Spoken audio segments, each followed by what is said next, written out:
从远处就看到一个很鲜艳的绿色，荧光绿，像草绿色 evergreen 这样货柜慢慢驶进来，然后看啊，来啊，哦，跟他那个一样。然后后来我们开始开箱嘛，打开货柜，日本人这个怎么拉出来？整个气球那么饱满。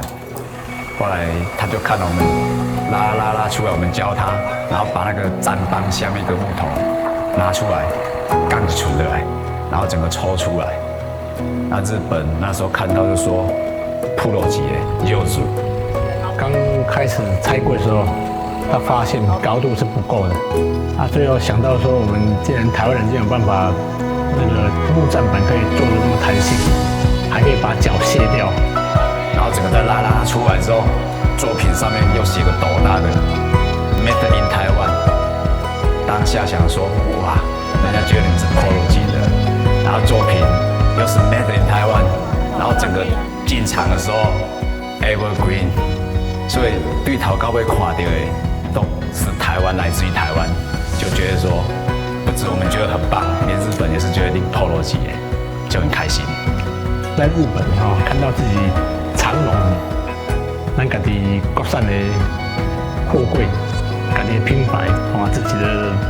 好朋友艺术家，来到日本这样子，算发扬光大特别高兴这样子。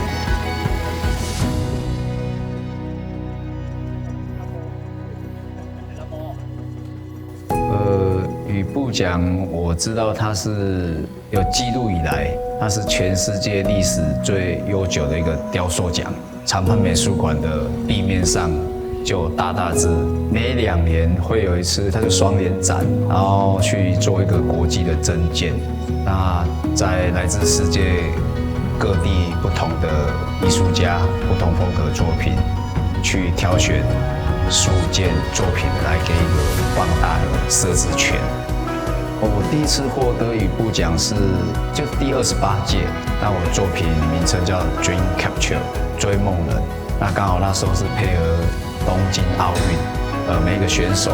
就是像这样去追梦一样。我把自由的云，还有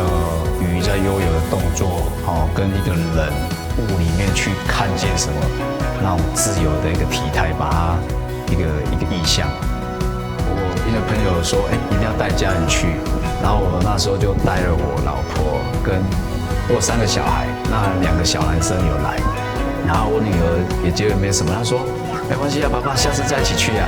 下次再去。我说到我家喝第二，下次又要一起去。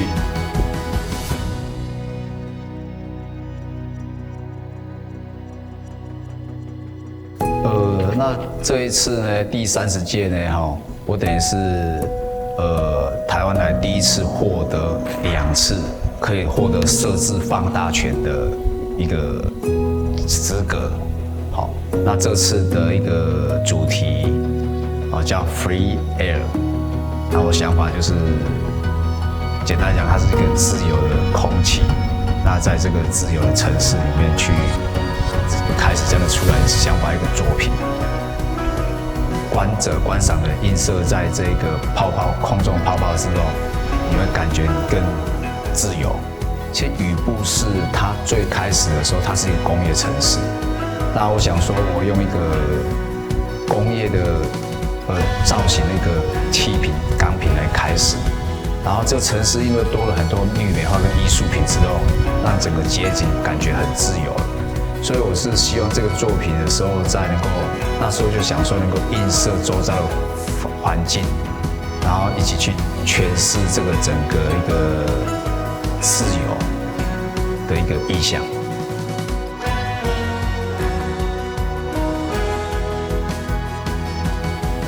我每天早上起来，我就觉得说，哇，好多事情要做，因为你就一直很多想法、很多创意，然后一直源源不绝，都还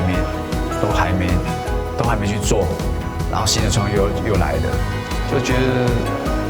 那朋友跟我聊天就说智多星，因为就是想法很多，就这样子。那我就是希望能够慢慢的把那些想法慢慢的一个一个实现吧。